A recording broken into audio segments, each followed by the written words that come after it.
गीता में अर्जुन को स्वयं भगवान कह रहे हैं कि उस परमेश्वर की शरण में जा, उसके लिए उन संतों के पास जा जो तत्वदर्शी हो। इसी प्रकार हजरत मोहम्मद को उनका अल्लाह कह रहा है कि कोई और पूर्ण परमात्मा है, उसको पाने के लिए उन तत्वदर्शी संत की तलाश कर। वो प्रभु कौन है, ये जानने के लिए कृपया अवश्य सुनिए जगत गुरु तत्वदर्शी संत रामपाल जी महाराज के अमृत वचन। अब मिट्टी से बना हुआ जो प्याला है उसकी तुलना में ये इस्पात से बना हुआ प्याला काफी स्थायी है, लेकिन वास्तव में अविनाशी नहीं है। इसका भी विनाश होता है, जंग लगता है इस्पात को, लेकिन समय बहुत होता है। तीसरी धातु का कप बना हुआ सोने का, अब सोने को जंग नहीं लगता, उसका विनाश नहीं होता। ये एक एग्जाम्पल समझना। ये क्षर पुरुष यानी ब्रह्म ज्योति निरंजन तो मिट्टी से बना हुआ, चीनी वाली मिट्टी जो बोलते हैं सफेद, इससे बना हुआ ये कप मटेरियल, इस मटेरियल से बना हुआ शरीर समझो, और अक्षर पुरुष यानी परब्रह्म का, स्टील का, इस्पात का बना हुआ समझो, यानी इतना स्थायी समझो। और पूर्ण परमात्मा को सोने का शरीर युक्त, सोने का प्याला समझो, अर्थात उसका स्थायी शरीर इतना है। अब यहां कहा है कि ये गीता जी के अध्याय नंबर 15 के मंत्र 16 में तो दो भगवान बताए हैं, क्षर पुरुष और अक्षर पुरुष, और इन दोनों के शरीर भी नाशवान हैं और इनके अंतर्गत जितने प्राणी हैं उनके भी शरीर नाशवान हैं, ये भी जन्म मृत्यु को प्राप्त होते। आत्मा अमर है, आत्मा तो गधे की भी अमर है, आत्मा तो कुत्ते की भी अमर है, आत्मा मनुष्य की भी अमर है, लेकिन इसके साथ जो संकट, ये झंझट, जो दुख जुड़े हुए हैं, ये अंत पूर्ण परमात्मा के लोक में जाने से ही होगा, सतलोक में जाने से ही होगा। गीता जी अध्याय नंबर 15 के श्लोक 17 में कहा है, उत्तम पुरुष तु अन्य परमात्मा इति उदारते। ओए होए, कितना प्यारा ज्ञान दिया पवित्र गीता जी में कि इन क्षर पुरुष यानी ब्रह्म से, ज्योति निरंजन से, और अक्षर पुरुष अर्थात परब्रह्म से भी उत्तम पुरुष है तु अन्य। वो उत्तम पुरुष यानी सच्चा भगवान, श्रेष्ठ प्रभु तो कोई और है, इन दोनों से भी भिन्न है। परमात्मा इति उदारते। ए पुण्यात्माओं, इन पवित्र सदग्रंथों के एक एक श्लोक में और दो दो हिस्से बने हुए, इनके भी न्यारे न्यारे बहुत ही सुंदर अर्थ बनते हैं। परमात्मा इति उदारते, जिसको भगवान कहा जाता है। इस भगवान कहा जाता है, ये क्यों कहा? क्योंकि पुरुष का अर्थ प्रभु होता है। यहां परमात्मा क्यों कहा? जिसको परमात्मा कहा जा सकता है उसमें पुरुष बोला है। अब तत्व ज्ञान में यही निर्णय दिया जाता है कि पुरुष माने प्रभु और परमात्मा का अर्थ क्या होता है, भगवान किसे कहते हैं, भगवान की डेफिनेशन क्या है, परमात्मा की क्या परिभाषा है जो जिसको हम परमात्मा कह सकते हैं। वैसे तो प्रभु का अर्थ स्वामी होता है। स्वामी तो सभी हैं, कसाई है, कसाई के नीचे 4-5 नौकर है, वो उनका स्वामी है। और ऐसे ही स्टेट में कोई मंत्री है, उसके भी नीचे भी जो अन्य है वो उनका स्वामी है। इसी प्रकार स्वामियों में अंतर है। स्वामी सभी हैं, लेकिन वास्तव में जो स्वामी के क्या गुण होते हैं कि स्वामी वही कहलाता जो दुख ना दे, केवल सुख दे। भगवान उसे कहते हैं, भगवान उसे कहते हैं जो हमें यहां पर सभी पदार्थ उपलब्ध करवावे, खाने के, पीने की सारी व्यवस्था, ओढ़न पहनने की, गर्मी सर्दी से बचाए, और उसको भगवान कहते हैं जो हमें सभी सुविधाएं प्रदान करे और दुख ना दे, किसी प्रकार की भी पीड़ा हमें नहीं दे, उसे भगवान कहते हैं। वो परमात्मा कहलाता है। अब जैसे यहां काल के लोक में, हम ब्रह्म के लोक में रह रहे हैं और हमें यहां पर सभी सुविधाएं भी नजर आती हैं, कितनी अच्छी हवा चल रही है, वर्षा होती है, पौधे पेड़ फल फूल के युक्त पौधे उग जाते हैं, फलदार वृक्ष लगे हुए हैं, झरने बह रहे हैं, और काजू किशमिश के सेब संतरों के बाग बगीचे, ऐसे बढ़िया फल यहाँ पर लगे हुए हैं। पृथ्वी के अंदर से मीठा पानी हमें मिल रहा है, गर्मियों में ठंडा और सर्दियों में वही अंदर से गर्म निकलता है। तो हम सोचते हैं भगवान ने कमाल कर रखा है, देखो कितनी सुविधा दे रखी है, भाई भगवान ही है ये, तो क्या कमाल कर दिया। लेकिन परमात्मा हमें परमेश्वर ने आकर बताया है कि ये भगवान नहीं है, ये परमात्मा नहीं है, यहाँ का भगवान जिसको तुम भगवान मान रहे हो, नहीं, इसमें स्वार्थ निहित है, ये वास्तव में परमात्मा नहीं है। परमात्मा तो है क्योंकि कुछ भगवान जैसे लक्षणों युक्त है। भगवान में मैंने अभी बताया आपको कि भगवान उसे कहते हैं जो केवल सुख दे, सारी सुविधा दे और दुख कति नहीं दे। मृत्यु नहीं करे, किसी का बेटा नहीं मारे, किसी की बेटी नहीं मारे, किसी की मां नहीं मारे, किसी का बाप नहीं मारे, उसको भगवान कहते। खवावे प्यावे तो बढ़िया मार दे, फिर वो भगवान किसा हुआ, वो काहे का भगवान हुआ। इसीलिए इस पवित्र गीता जी के अध्याय नंबर 15 के मंत्र 17 में कहा है कि वो परमात्मा जिसे भगवान कह सकते हैं वो तो इन दोनों न्यारा है। उत्तम पुरुष है तो अन्य, वो इन दोनों से भी न्यारा परमात्मा इति उदाहरते, उसी को भगवान कह सकते हैं। वास्तव में वो परमात्मा है। कैसे? जैसे कसाई बकरे पालता है, और जब वो कसाई आता है उन बकरों के पास, बकरे उसको अपना मालिक मानते हैं, अपना भगवान मानते हैं कि देखो हमारे कितनी सुविधा दे रखी है हमारे मालिक ने, अच्छा आहार चरने को है, खाने को है, पानी पीने को है, छाया है। आता है जब वो ऐसे हाथ लगाकर देखता है, वो बकरे सोचते हैं ये मालिक हमें प्यार करता है, और वो कसाई देखता है ये कै किलो का हो गया मांस देखता है, और वो बकरे उसको चाटते हैं, प्यार देते हैं, ऐसे पैर फैलाकर उसकी गर्दन पर प्यार देने की चेष्टा करते हैं कि ये हमारा मालिक हमें बहुत सुविधा देता है। लेकिन उसका स्वार्थ निहित है, वो देखता है कि ये कितना मोटा हो गया, इसमें कितना मांस बन गया, और फिर उसको जब उसको आवश्यकता पड़ती है, जैसे किसी राजा के नवाब की यानी शादी हो जाती है मुसलमान लोगों में, वो बकरे विशेषकर आहार करते हैं, तो उस समय वो कसाई ना देखता ये बेटा है किसी की बेटी आवेगी, वो तो एक लाठी लेकर उन सैकड़ों बकरों में, हजारों बकरों में चला जाता है, ऐसे लाठी लेकर उनमें 20-30 को निकाल लेता। किसी का बेटा आओ चाहे बेटी आओ, चाहे माँ आवे चाहे किसी का बाप आवे, उन्हीं को काट के और वो अपना स्वार्थ पूरा कर लेता है। यही दशा यहाँ के भगवान की है। 21 ब्रह्मांड एक कसाई का बाड़ा समझो, और इसने ये 3 पाली छोड़ रखे हैं, रजगुण ब्रह्मा, सतगुण विष्णु, तमगुण शिव जी। ये हमें यहां पर रोके रखे हैं। रजगुण ब्रह्मा की रेंज आपको बताई, उनकी शक्ति से हम संतान उत्पत्ति करते हैं, बाई फोर्स करते हैं। हमारे बस की बात नहीं जीव के, ये कितनी बात बनावे कोई। फिर दूसरी हमारा मोह ममता, आपस में प्यार, एक दूसरे बेटा में बेटियां में इतना जबरदस्त है कि जीव के बस का नहीं है। चाहे कितनी बात बना ले कि मैं बैराग ले लिया, जंगल में चला गया, घर त्याग दिया, बालक भी त्याग दिए, नहीं, जीव के बस का नहीं है। कभी ना कभी फेर हुआ समस्या पैदा हो ही जाती है। कितना प्रबल है ये।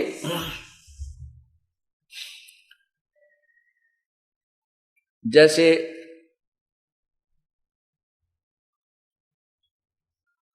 एक व्यक्ति घर त्याग कर चला गया, 2 बच्चे थे, पत्नी थी, वैराग्य हो गया, जंगल में रहने लगा। उनके गुरुदेव ने जहां से उसने उपदेश लिया, वो भी से गुरुजी थे, उनको पता था कि कदे ये चेला वापस ना भाग जाए, तेरी सेवा ना करे बुढ़ापे में। इसलिए वो क्या करते थे कि उस व्यक्ति को अपने चेला बना करके कान कून पाड़ के जो भी व्यवस्था करते थे, तो उसको एक स्थान पर फिक्स रखा कर दे कि इस डेरे तो बाहर ना चला जा, कहीं ये फिर वापस घर की याद ना आ जाए इसको। 12 वर्ष तक वो व्यक्ति वैराग लेकर जो गया था, गुरुजी के आदेश अनुसार एक आश्रम में एक स्थान पर रहा, उससे बाहर नहीं गया। 12 वर्ष के बाद उसके गुरुदेव ने कहा जा भी भिक्षा मांग लिया। अब वो लेकर थैला आटा मांगने वाला चल पड़ा। एक घर में जाकर उसने कहा माई भिक्षा देना, तो वो बहन भिक्षा लेकर आटा लेकर बाहर आई।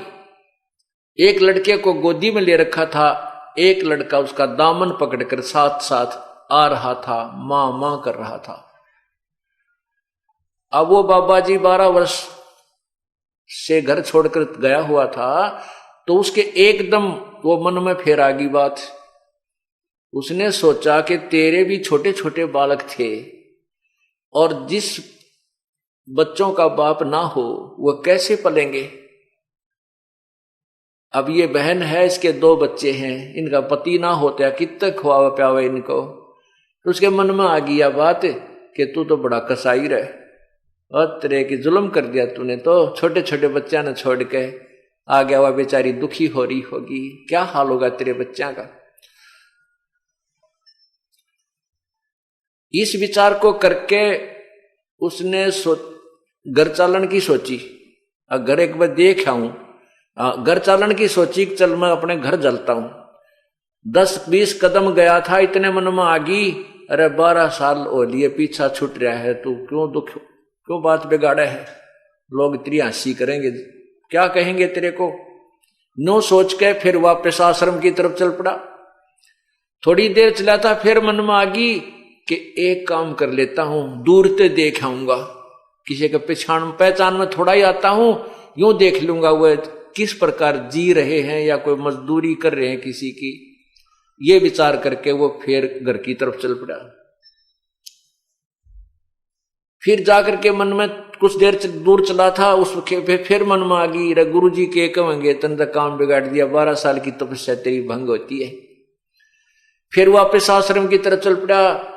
10-20 कदम वापस आया था, फिर मन में आ गई अरे एक बार देखने में के बिजली पड़ा है, के तप भंगो है, तो फिर आ जाऊंगा गुरु जी के पास। आखिर में मन ने उसको दबा लिया और ये निर्णय ले लिया कि मैं गुप्त रूप से ये देख कर आऊंगा, खेतों में चला जाऊंगा, गांव में नहीं जाऊंगा। क्योंकि वो किसान थे, उसके किसान था तो उसने अपने खेत का पता था कि खेत में अगर वह जवान हो गए होंगे तो खेत में काम करने आ रहे होंगे। क्यों 12 साल में तो बच्चा 5-4 वर्ष का तो भी 16-17 वर्ष का हो जाता है।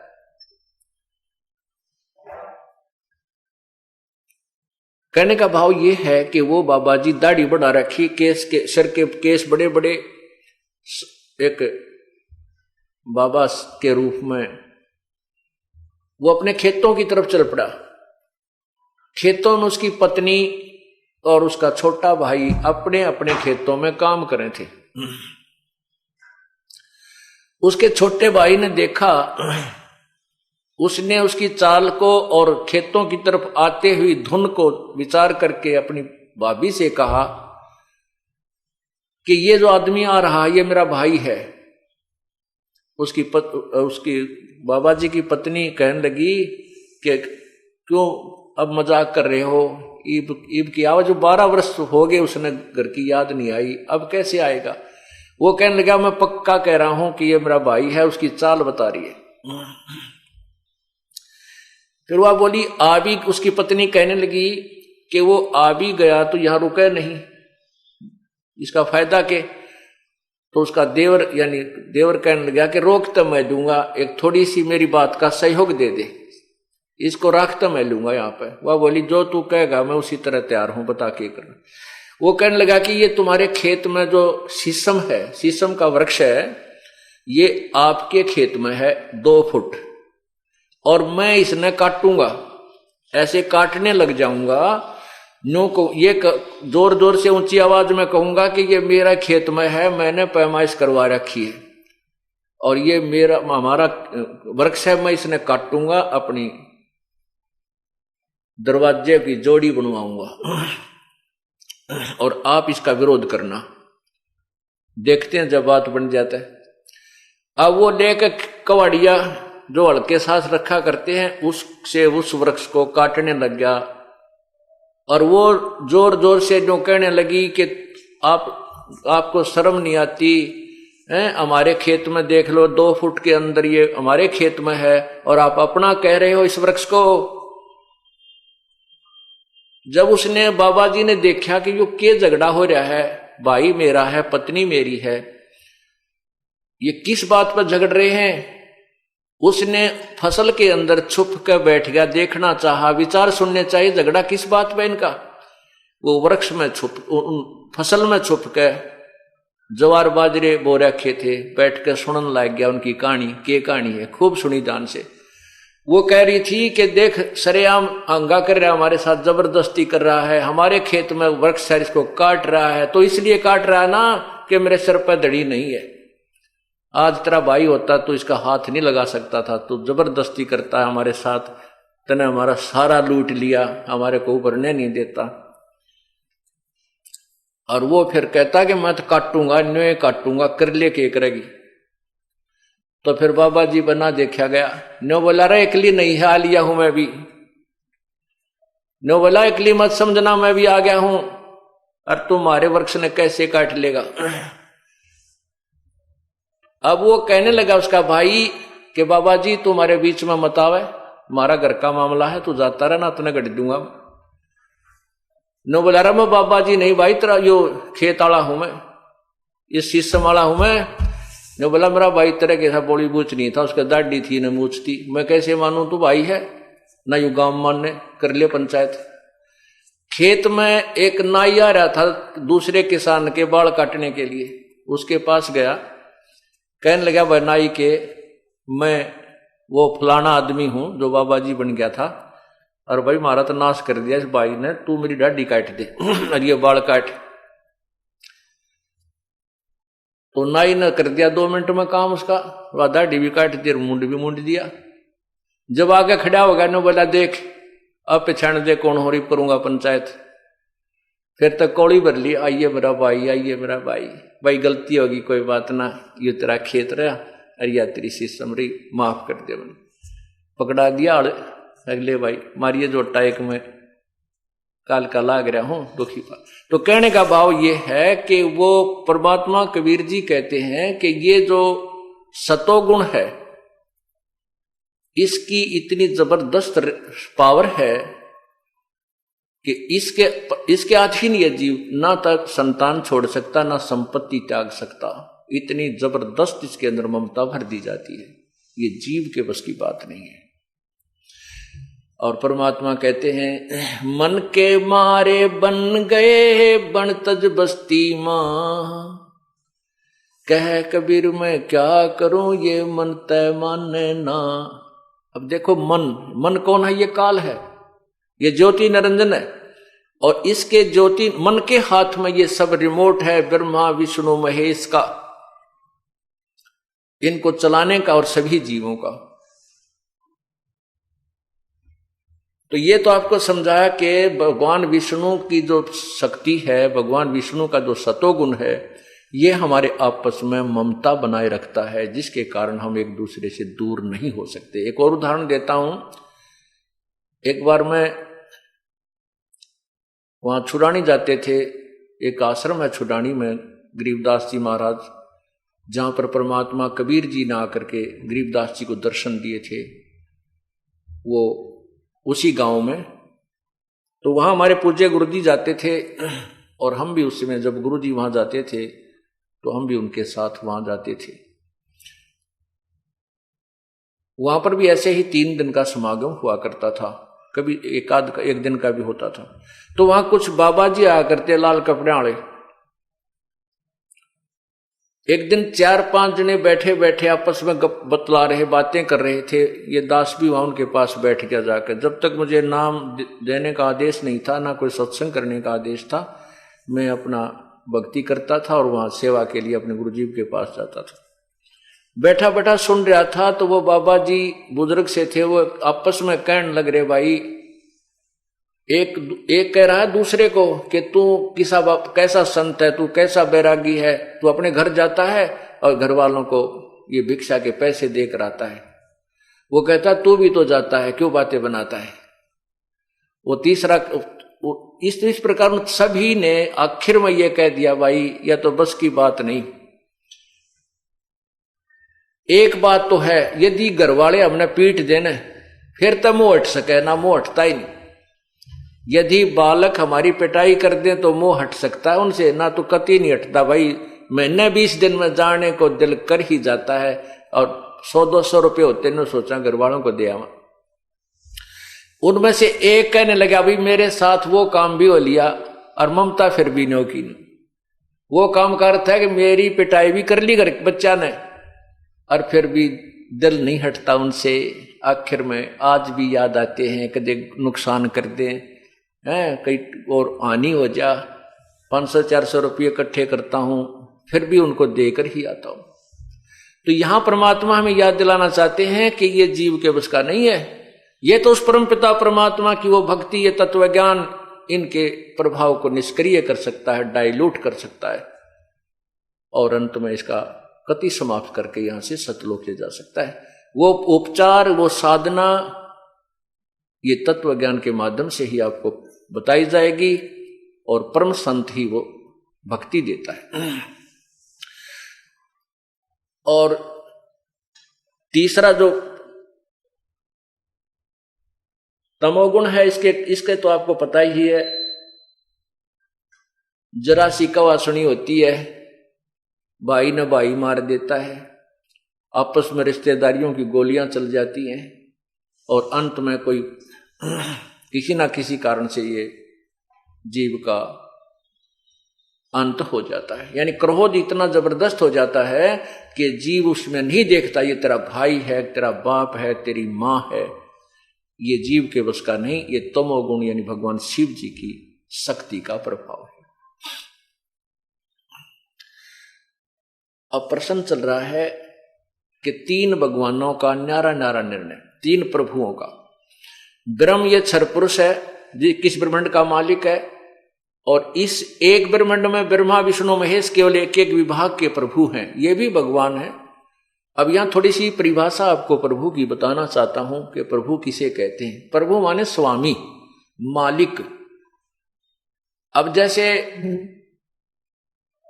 एक किसी भी विभाग को ले लीजिए, उसमें सभी साहेब होते हैं।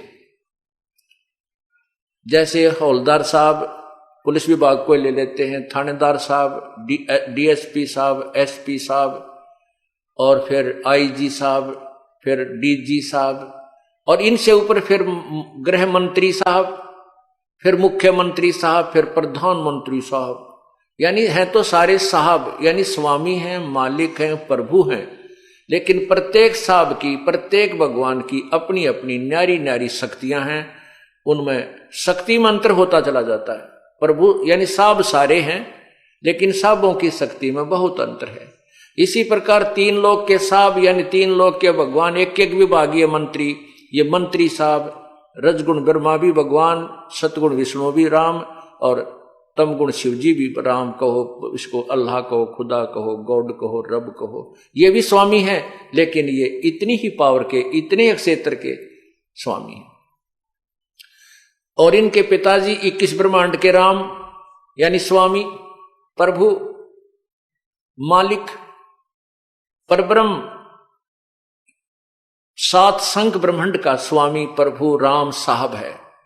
और पूर्ण परमात्मा, पूर्ण ब्रह्म, परम अक्षर ब्रह्म, ये असंख्य ब्रह्मांडों का यानी कुल का मालिक है, सब का मालिक है। ये भी साहब है। यानी राम तो सारे हैं, राम तो ब्रह्मा जी भी है, राम विष्णु जी भी है, राम शिव जी भी है, और राम ज्योति निरंजन भी है, यानी ब्रह्म भी है, और राम परब्रह्म भी है, और राम पूर्ण ब्रह्म भी है। राम की परिभाषा, प्रभु की परिभाषा ये है। राम सभी कहलाते हैं, प्रभु सभी कहलाते हैं, लेकिन प्रभुओं की शक्ति में दिन रात का अंतर है। इसलिए हम इस स्टेटमेंट से, इस व्याख्या से आपको पता चल गया होगा कि ये दास ना ब्रह्मा को बुरा बताता है, ना विष्णु को बुरा बताता है, ना शिव को बुरा बताता है। लेकिन ब्रह्मा को ब्रह्मा बताता हूं, विष्णु को विष्णु बताता हूं, शिव को शिव बताता हूं, ये इनकी सतीथि बताता हूं, जैसे मंत्री को मंत्री बताता हूं, मुख्यमंत्री को मुख्यमंत्री बताता हूं, प्रधानमंत्री को प्रधानमंत्री बताता हूं। आपको और हमको पहले क्या ज्ञान था कि हमारे को एक राज्य के मंत्री को प्रधानमंत्री फिट कर रखा था कि प्रधानमंत्री सिद्ध कर रखा था। वो हमारी थ्योरी उस एक राज्य के मंत्री को प्रधानमंत्री मानकर हम इस पर पूर्ण आश्रित थे। ब्रह्मा विष्णु महेश को हम पूर्ण परमात्मा मानते थे। ये हमारे ज्ञान की कमी थी। और भगवान इतने ही हैं जितने आज थे, पहले भी इतनी शक्ति युक्त हैं। आज हम किसी को कहते हैं ना प्रारंभ में कि भाई ब्रह्मा विष्णु महेश से ऊपर और पावर है, कोई मानने को तैयार नहीं, क्योंकि हमारे अंदर इनकी महिमा इतनी घर कर चुकी है कि हम इन तो ऊपर किसी न मानते नहीं शक्तिशाली। जैसे आज से सन 1947 से पहले जो हिंदुस्तान की जो स्थिति थी, हमारे यहाँ एजुकेशन नहीं थी, शिक्षा नहीं थी, और उस समय जनसाधारण जनता की एक इतना ज्ञान था कि गांव में कोई भी टॉप पहन का आ जाता ना अधिकारी, तो सब ने क्या करते, गांव वाले साहब आ रहे हैं भाई, पानी वाला साहब आ रहा है, पानी वाला साहब अर्थात इरिगेशन डिपार्टमेंट का साहब आ रहा है। अब हमने खुद, मुझे भी जब तक मैं इस दास ने इसी बात से प्रेरित होकर ये जूनियर इंजीनियर का डिप्लोमा किया था कि हम इतने बैकवर्ड इलाके में रहते थे, गोहाना तहसील, कि हमें ये नहीं मालूम था यो नहर के जो अफसर आते हैं ये कौन कौन कैसे होते हैं। हम तो जो भी टॉप पहन का जाता गांव वाले ने साहब आ रहा है, पानी वाला साहब आ रहा है, तो ये नहीं पता था कौन साहब है, उसकी कितनी पावर है। और दास का जो किसान परिवार में जन्म था, कभी कभी गाय भैंस चराने के लिए पाली भी जाते थे। गांव में हमारे में फ्लड बहुत आती थी, इसलिए वर्षा के दिनों में केवल नहर ही ऐसा स्थान होता था जहां पर पशु चराए जाते थे। नहरों पर पशु चराना तो नहर विभाग वालों को मानने नहीं, वो नहीं चराने देते थे, उनके चालान काट देते थे, पकड़ कर थाने में मतलब ले जाते थे, चालान काट डरा देते थे। तो हम भाग जाते थे, आ जाता ना कोई टॉप पहन के, तो हम पाली थे, बालक थे, छोटे छोटे स्कूल में जाते थे, बीच में छुट्टियों में पाली अन्य भी होते थे जो नौकर रखे होते थे हमारे घर वालों ने, उसके साथ साथ फिर हमारे को भी भेज देते थे, क्योंकि उस समय एक सीमित स्थान पर पशु चराने होते थे नहर के आसपास। तो सब भाग जाते थे, नहर का साहब आ गया, भाग जाते थे। उसके जाने के बाद फिर पशुओं को ले आते। कहने का भाव ये है कि हम इतने इलिटरेट थे, हमारे घर वाले भी, हमारे गांव वाले भी, यानी सभी क्षेत्र के, केवल एक गांव के नहीं, कि हमें ये नहीं मालूम था ये साहब कितनी पावर का है। अब हमें सब, उस समय हमारी ऐसी स्थिति थी, और उस समय हम डीसी को एक सुप्रीम पावर माना करते, डीसी को एक सुप्रीम पावर मानते थे। गांव वाले ने कहा कि में भी बात होती कि डीसी लाग रहा है, तू के डीसी लाग रहा है, तेरा बाबू के डीसी लाग रहा है, यानी डीसी तो ऊपर पावर, फिर किसी की मान्या नहीं करते, कोई शक्ति और भी है। इसी हमारे मन में धारणा हो रही थी। एक उदाहरण है, एक समय एक चुटकुला आ रहा था एक अखबार में, उसमें एक समय कोई मंत्री, मुख्यमंत्रियों के ऊपर कोई घोटाले का केस हो गया और उनको कोई सजा की तैयारी होगी। पेपर में पहले दिन आया था कि इनको सजा पक्की होगी। तो चुटकुले में किसी ने प्रश्न कर रखा था कि भाई ये प्रधानमंत्री, राष्ट्रपति अगर ये ऐसी गलती कर दें क्या इनकी भी सजा हो जाएगी? तो उत्तर था ये कि डीसी लाग रहे हैं, इनकी भी सजा हो जाएगी। इनकी सजा क्यों ना होगी, ये कि डीसी लाग रहे हैं। अर्थात उसके मन में ये समझाना था कि हम डीसी को प्रधानमंत्री और मुख्यमंत्री, राष्ट्रपति से भी ऊंचा मान रहे थे। अगर ये कि डीसी लाग रहे, अगर डीसी तो के ऊपर तो कोई पावर है को नहीं, इसके ऊपर कोई कानून ही नहीं काम करता। हमारे मन में उस इलिटरेशन के कारण, अज्ञानता के कारण ये घर कर चुका था कि डीसी सुप्रीम पावर है, और वो हमारे अंदर जमा हो रही थी। अब वही स्थिति इस तत्व ज्ञान, आध्यात्मिक ज्ञान के विषय में आज पूरे समाज की स्थिति है, पूरे विश्व की स्थिति है।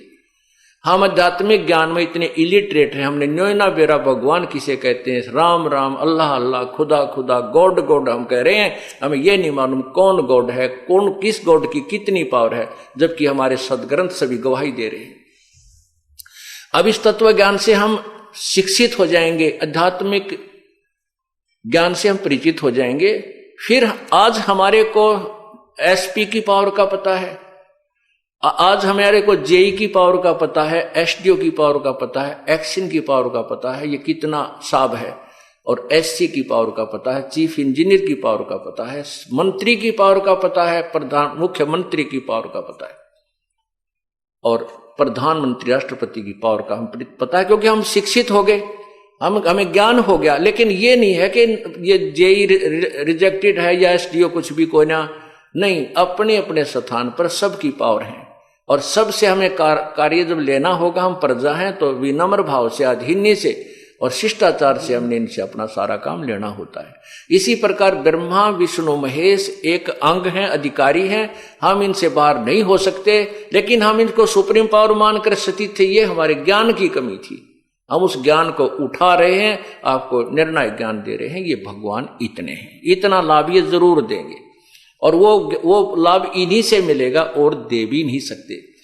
इस प्रकार हमने पूर्ण परमात्मा की शरण में जाने का क्यों संकेत दिया जाता है कि पूर्ण परमात्मा और इन भगवानों में ब्रह्मा विष्णु महेश ब्रह्म पर ब्रह्म इतना अंतर है कि ये केवल किए कर्म का फल दे सकते हैं। ब्रह्मा विष्णु महेश आपको वही देंगे जो आपके प्रारब्ध में निर्धारित है, और इसमें कोई बाधा करता है, आपको प्रारब्ध देने में कोई बाधा करता है, कोई प्रेत पितर छोटा मोटा, तो उसको उससे ये आपको उस कर्म को जो आपका संस्कार वश है वो देंगे, दिला देंगे। जैसे कंस, केसी, चाणूर आदि जो प्रारब्ध में बाधा कर रहे थे, भगवान कृष्ण को तंग करना चाहते थे, तो उनको उन्होंने समाप्त कर दिया।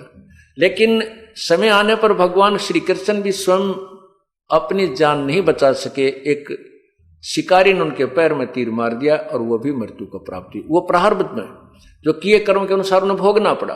तो ये भगवान अपने किए हुए प्रारब्ध जो कर्म है उसको घटा बढ़ा नहीं सकते, उतना ही दे सकते जितना आपके भाग्य में है। जैसे फॉर एग्जाम्पल एक, क्योंकि प्रारंभ में जब ये ज्ञान कोई सुनता है तो एकदम स्ट्राइक करता है उसका दिमाग,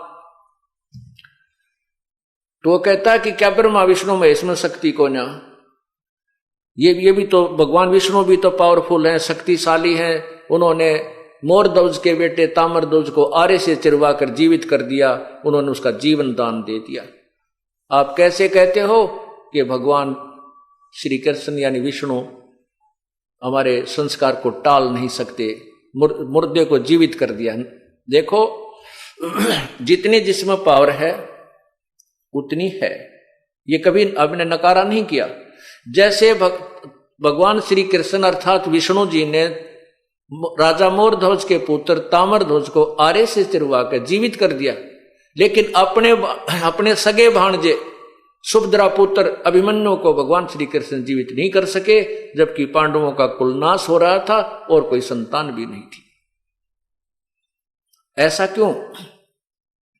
क्योंकि ताम्रध्वज जो मोरध्वज का पुत्र था उसका जीवन शेष था, उसके श्वास शेष थे।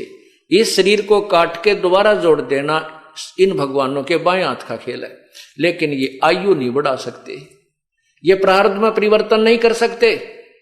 अभिमन्यु का श्वास नहीं थे, अभिमन्यु का जीवन उतना ही था, उसके प्रारब्ध में उस चक्र व्यूह में मरना ही था, इसलिए श्री कृष्ण जी उसको जीवित नहीं कर सके।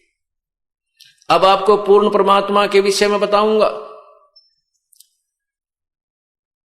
इस 5 दिन के सत्संग में यही निर्णय दिया जाएगा कि ये भगवान कितनी राहत दे सकते हैं और पूर्ण परमात्मा कितनी राहत दे सकता है।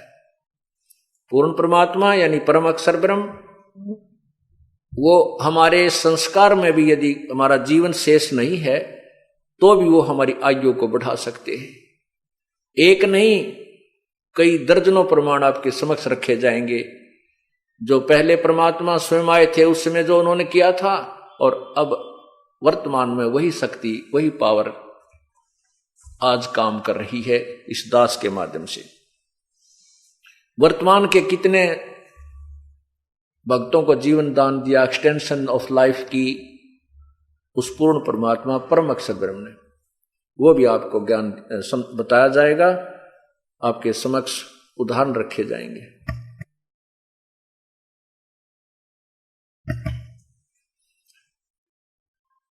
अब प्रसंग चल रहा है कि परमात्मा कौन है, कैसा है, उसकी सचीथी क्या है। अब आप समझ गए कि परमात्मा राम कहो चाहे अल्लाह कहो, गॉड कहो, प्रभु कहो, उसको खुदा कहो, ये एक शक्ति बोधक शब्द है और ये सभी राम हैं। जिसमें जितनी पावर है वो उतने ही भगवान हैं। अब पवित्र गीता जी के अध्याय नंबर 15 मंत्र नंबर 17 में कहा है कि उत्तम पुरुष तु अन्य परमात्मा इति उदाहरते, जिसको भगवान कहा जा सकता। वास्तव में जो परमात्मा है वो उत्तम पुरुष यानी श्रेष्ठ परमात्मा, भगवान तो कोई और ही है, वही परमात्मा कहलाता है। अब सतलोक के अंदर उस परमात्मा का अपना साम्राज्य है। वहां जाने के बाद आपको वो सुविधाएं जो यहां नहीं है, उन सुविधाओं की हम तुलना भी नहीं कर सकते। वहां पर ऐसे आहार खाने को आपको मिलेंगे एक तत्व से बने हुए, नूरी तत्व से। जैसे यहां तो सब 5 तत्व से है, आम है, सेब है, संतरा है, काजू है, किशमिश है, हमारा शरीर है, पशु है, पक्षी है, ये सभी 5 तत्व से बना हुआ आहार हमें मिलता है और 5 तत्व का शरीर है। इसमें मिट्टी, हवा, अग्नि, पृथ्वी आदि ये 5 मिलाकर के आकाश, ये कितनी व्यवस्था किस ढंग से यहां की गई है हम इसमें देख भी नहीं पा रहे हैं। मिट्टी कहाँ है, इसमें वायु किस है, पानी कहाँ है।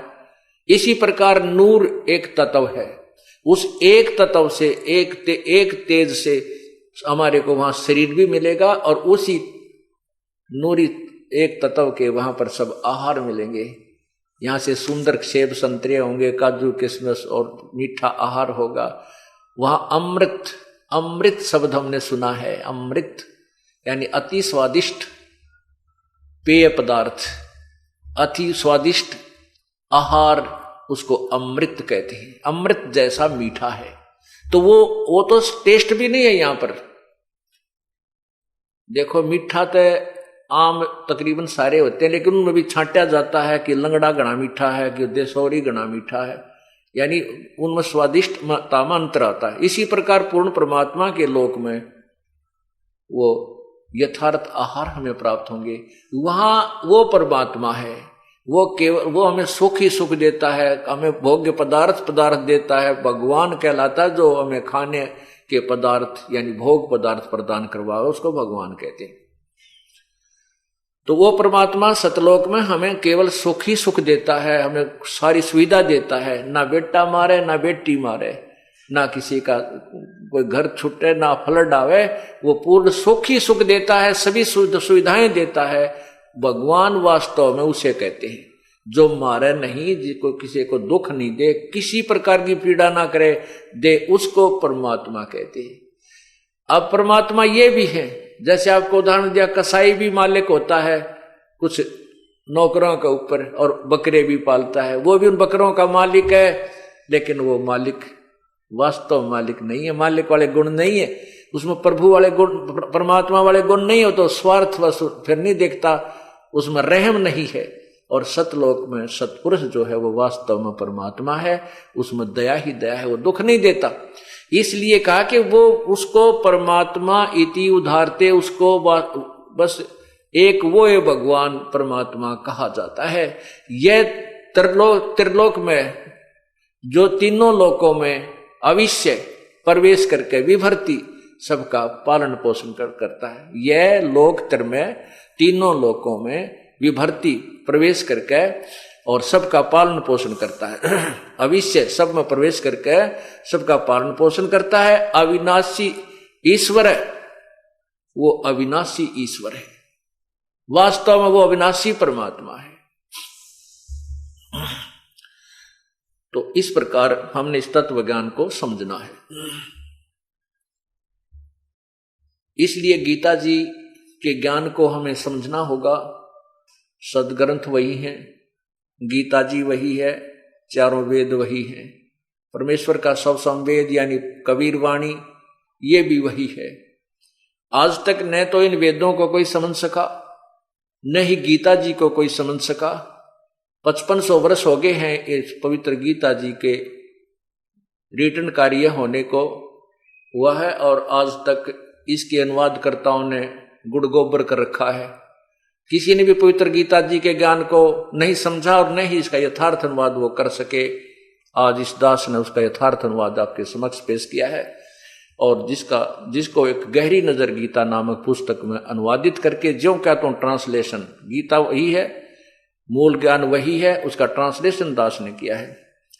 उस गहरी नजर गीता में ये एक पुस्तक है, यानी गीता जी को गहनता से अध्ययन करके तत्व ज्ञान की दृष्टि से उसका दृष्टिकोण से अनुवाद किया गया है। उसको पढ़कर आप फिर अन्य संतों, अन्य अनुवादकर्ताओं के अनुवाद को आप देखिएगा, आप माथे माथ मारोगे, अगर तेरा गजब होइयो। ऐसा अनर्थ कर रखा उन लोगों ने।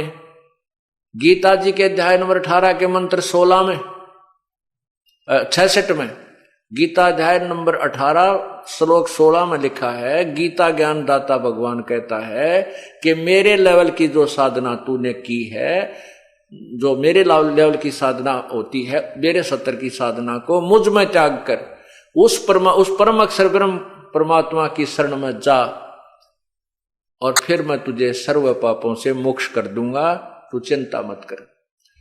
पुण्यात्माओं, हम सतलोक जाएंगे। सतलोक जाने के लिए हमने कौन सा फार्मूला अपनाना है, कौन सी विधि अपनानी है, कौन सी भक्ति अपनानी है, उसको भी गीता जी में बता रखा है। अब इसमें 18वें अध्याय के 66वें श्लोक में गीता जी में कहा है कि सर्वधर्मान परित्यज्य माम एकम शरणम व्रज अहम तवा सर्व पापेभ्यो मोक्षामि मा शुच।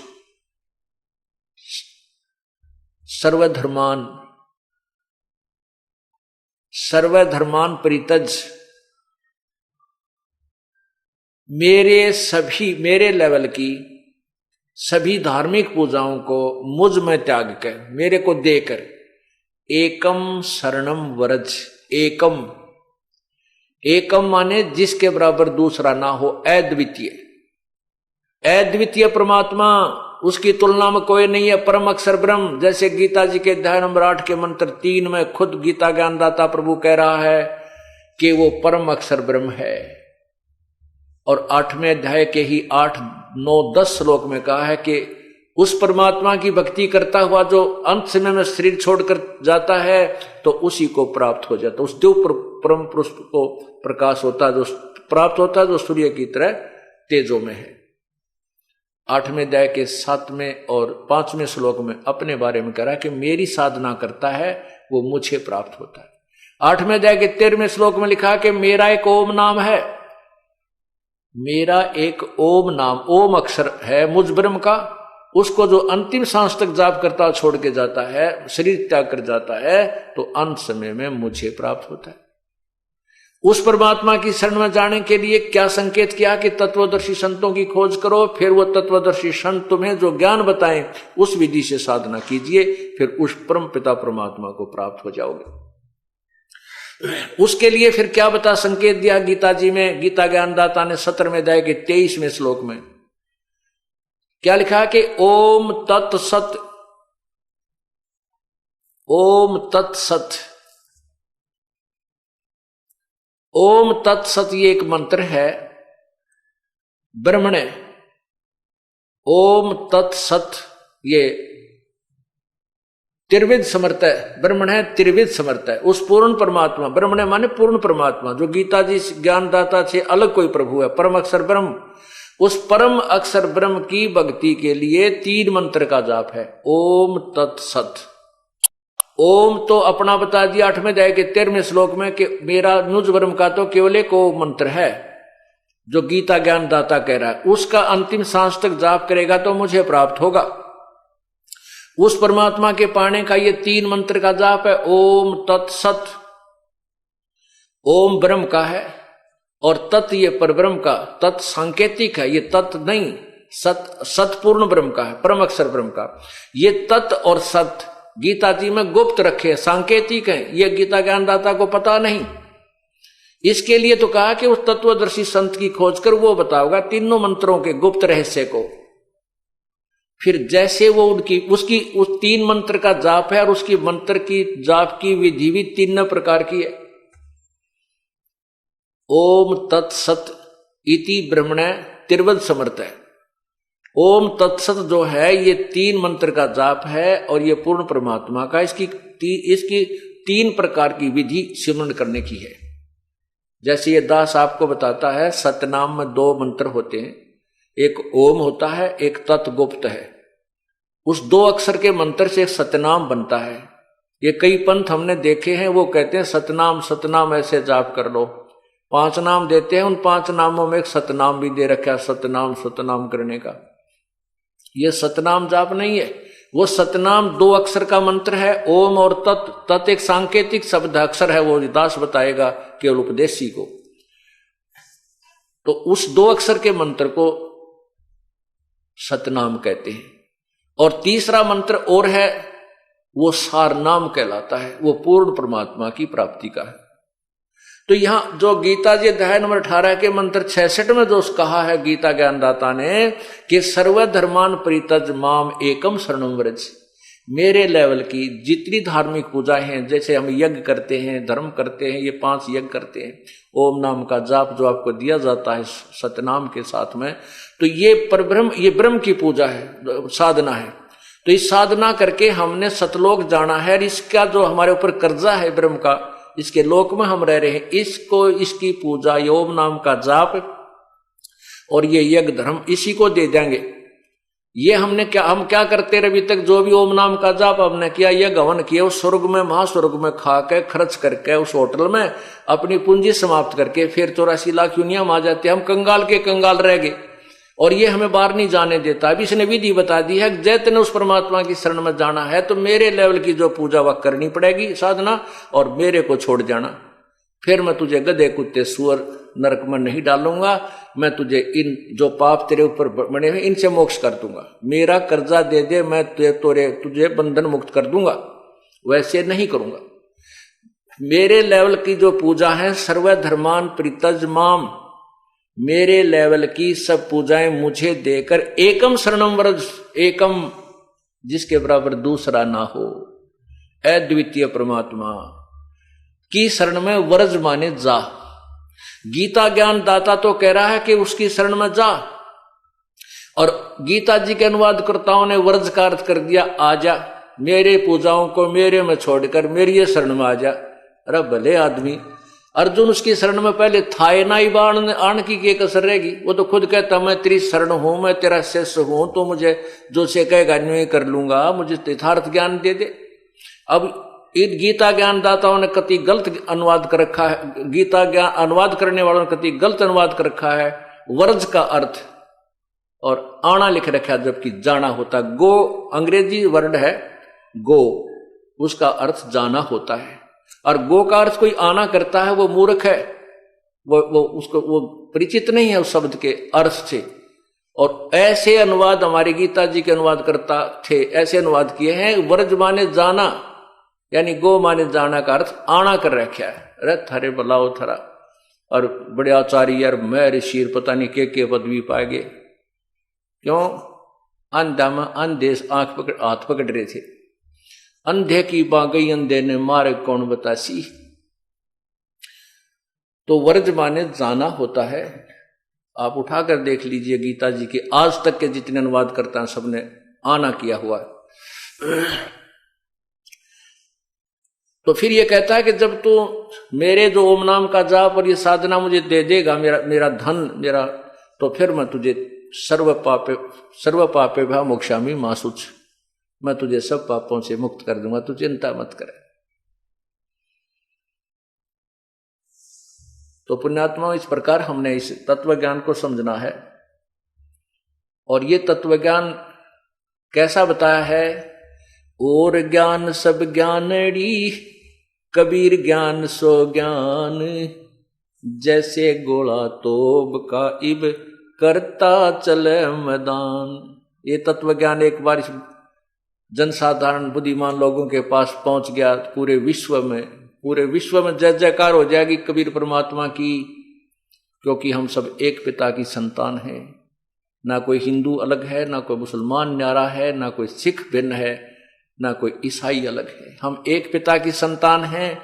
हम धर्म के कारण ही बढ़ते चले गए, क्योंकि आत्मा को परमात्मा की चाह है, और जिसने भी कोई ज्ञान देना चाहा है, जिससे कुछ हमें राहत मिलनी प्रारंभ हुई, हम उसी संत के पीछे लग गए।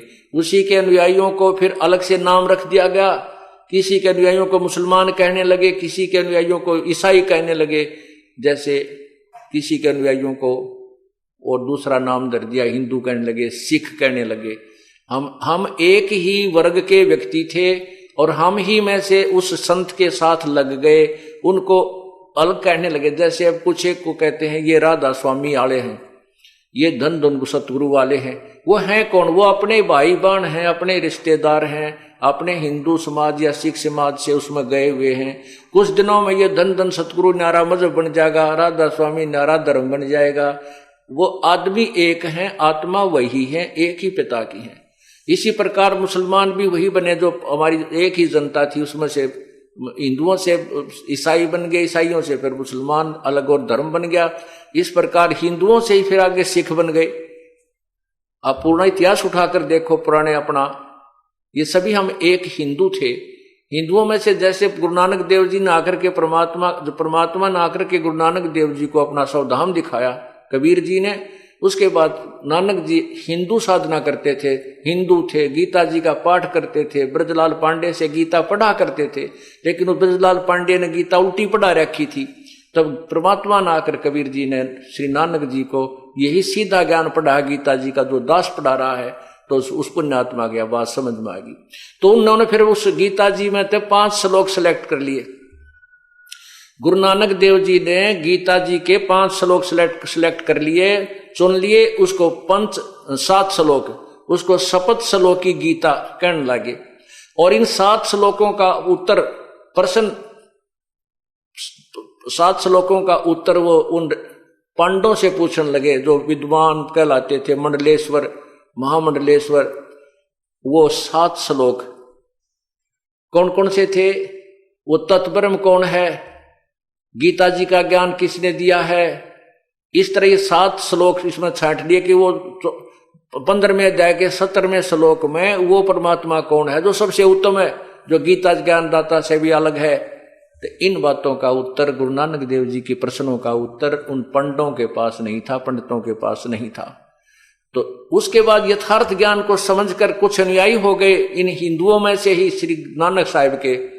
आगे चल के उन्हीं के फिर वंशज बढ़ के अलग से एक समुदाय बन गया। समुदाय का नाम एक धर्म धर दिया। धर्म वही है जिसमें धार्मिकता हो, चाहे उसको हम हिंदू कहें, उस समुदाय का नाम चाहे हिंदू रख लें, चाहे मुसलमान रख लें, चाहे ईसाई रखें, चाहे सिख रखें, उनमें गुण ये होने चाहिए जो चोरी नहीं करे, ठगी नहीं करे, शराब मांस तमाकू नहीं छुए, ना पीवे, ना प्यावे, ना कोई बुराई करे, ना वो कोई हत्या हिंसा करे, और भक्ति शास्त्र का अनुसार करे, तो वो धार्मिक व्यक्ति है। फिर उस समुदाय का नाम आप कुछ भी रख सकते हैं, वही मान्य होगा, लेकिन उनके कर्म बढ़िया होने चाहिए। तो कहने का भाव ये है हमारा कि उस परमात्मा ने ये जो हम जो साधना करते थे, उस साधना के आधार पर हम डिवाइड हो गए। पूर्ण परमात्मा ने आकर के हमें इस तत्व ज्ञान से परिचित कराया, और ये निर्णायक ज्ञान हमारे को उसी परमेश्वर ने बताया। अब प्रसंग चल रहा है कि वो परमात्मा कौन है, कैसा है, कहां रहता है, और उसकी पाने की विधि कैसी है? जैसे आपने सुना है कि ओम तत्सत, इस 3 मंत्र के जाप से परमात्मा पूर्ण ब्रह्म के पास जाएंगे। गीता जी में संकेत किया है। और तत्व जो सत जो मंत्र है वो पूर्ण परमात्मा का है। ये सत नहीं, वो सत और मंत्र है जिसको ये दास बताएगा, जिसको सारनाम भी कहते हैं। इन तीनों मंत्रों का जाप करके उस परमात्मा के पास जाना है। अब जैसे कई भक्तजन कहते हैं कि हमारे गुरुदेव तो सीधे त्रिकुटी से ऊपर ले जाते हैं, हमने यहां से नीचे कुछ क्रिया नहीं करनी है।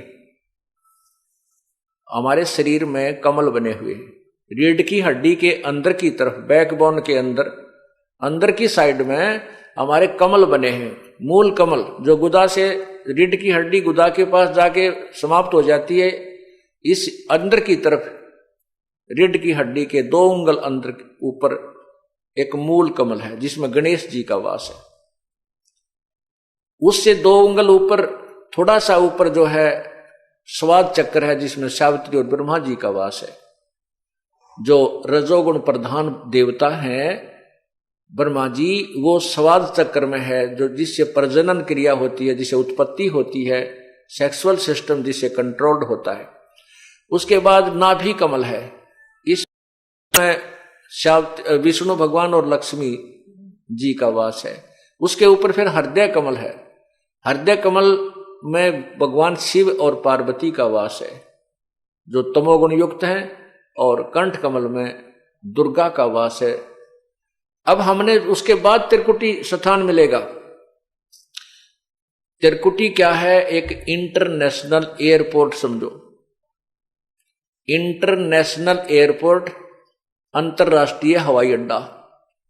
अब हमने स्वदेश जाना है, हम दूसरे देश में गए हों और अपने देश में लौटना है, और वहां हमने फैक्ट्री ला रखी है या कोई कारोबार शुरू कर रखा था, और वहां पर हमारे ऊपर कर्जा बन गया, जिसके कारण हमारी सब सुविधाएं छीन ली गई। बिजली का बिल नहीं भरा तो बिजली का कनेक्शन कट गया, टेलीफोन का बिल नहीं भरा तो टेलीफोन का कनेक्शन कट गया, और भी कोई सुविधा में प्राप्ति, पानी का बिल नहीं भरा तो पानी का कनेक्शन कट गया। इस प्रकार हम वहां कति हताश होकर, दुखी होकर मजदूर लगे, और वहां पर कोई अपना देसी भाई मिल जा, अपने देश का कोई व्यक्ति मिल जाता है, और वो साहूकार है, सेठ है, या यहाँ का राजा है, और वो जाकर के कहता है कि भाई वहां के राजा को, उनके अधिकारियों को कि भी मैं इनका गारंटर बनता हूं, ये हमारे देशी हैं, और इसके तू ये सब कनेक्शन चालू कर दे, ये फैक्ट्री चलाएगा तो तेरा भी कर्जा तारेगा और बिल भी भर देगा, अपनी रोजी रोटी भी करेगा। इस प्रकार उनको जब कोई सेठ, कोई साहूकार यानी कोई बड़ा अधिकारी मिल जाता है, वो कनेक्शन दोबारा करवा देता है गारंटर बीच में बनके, तो उसका काम शुरू हो गया। फिर उसने अपनी मजदूरी, अपनी भी रोजी रोटी उसी में से चलानी है, और उस कर्जा भी उतारना है। तो हम असंख्य युगों से ब्रह्मा विष्णु महेश के कर्जवान हो गए, हम इनके लोक में रह रहे हैं, हमारे सब कनेक्शन कट गए हैं, इसलिए हमें कोई सुविधा नहीं मिल रही। हमें केवल उतना ही मिल रहा है जितना हमारे प्रारब्ध में है। अब जो हम ये दास आपका गारंटर बनेगा, और ब्रह्मा विष्णु महेश के जो इन कमलों में ये विराजमान हैं, इनके कमलों से पार होने के लिए, ऊपर चलने के लिए, इनसे नो ड्यू सर्टिफिकेट लेने के लिए जब स्वदेश आएंगे, इनका ऋण उतारना होगा। इनका कर्जा, जब इनका लोन हम उतारेंगे, वो विधि बताई जाती है, तो ये कनेक्शन आपके दोबारा जुड़वा दिए जाएंगे। आपने मेहनत करनी है, इन मंत्रों का जाप करना, जो प्रथम मंत्र आपको दिया जाता है, जिसमें 7 मंत्र होते हैं। 7 मंत्रों में से ये 5 मंत्र सिलेक्टेड हैं जो इन भगवानों के हैं, ब्रह्मा विष्णु महेश, दुर्गा और गणेश, और 2 मंत्र इसमें आपकी आगे की कमाई साथ चलती है। सतलोक जाने के ये 2 मंत्र भी, इनका अलग से धन एकत्रित होता है। उसके बाद फिर आपको सतनाम दिया जाता है। जब आप त्रिकुटी में पहुंचोगे, इंटरनेशनल एयरपोर्ट पर पहुंचोगे, उससे पहले तो बहुत प्रोसीजर है, तब वहां जा चुकोगे। वैसे कोई हवाई अड्डा न्यू ना है बरवाड़े के अड्डे में घूमे आए, वहां जाने के लिए तो बहुत कुछ पैसा चाहिएगा, स्वदेश आने के लिए बहुत पैसा चाहिएगा। तो वो आपके पास पहले तो वहां की सरकार के, वहां के अधिकारियों से नो डू सर्टिफिकेट होंगे कि ये कर्ज मुक्त है, हमने इसका कुछ लेना देना नहीं है इसे, और ये आपका फिर वापसी आने का वीजा बन जाता, वो पासपोर्ट बन जाता है। तो पासपोर्ट वापस बनने के बाद फिर हमें किराया चाहिए वापस आने के लिए, टिकट जहाज का। तब हम एयरपोर्ट पर आएंगे, एयरपोर्ट का जो टिकट लेकर के फिर जहाज में बैठकर स्वदेश आएंगे। ये तरीका है। ये कहते हैं जो हमें उल्लू बनाते हैं, मूर्ख बनाते हैं संत, कहते हैं नहीं हमारे गुरु तो सीधे त्रिकुटी से ही चलते हैं, यानी और कुछ प्रोसीजर नहीं। इससे सिद्ध है कि उन्हें त्रिकुटी देखी भी कोई ना है।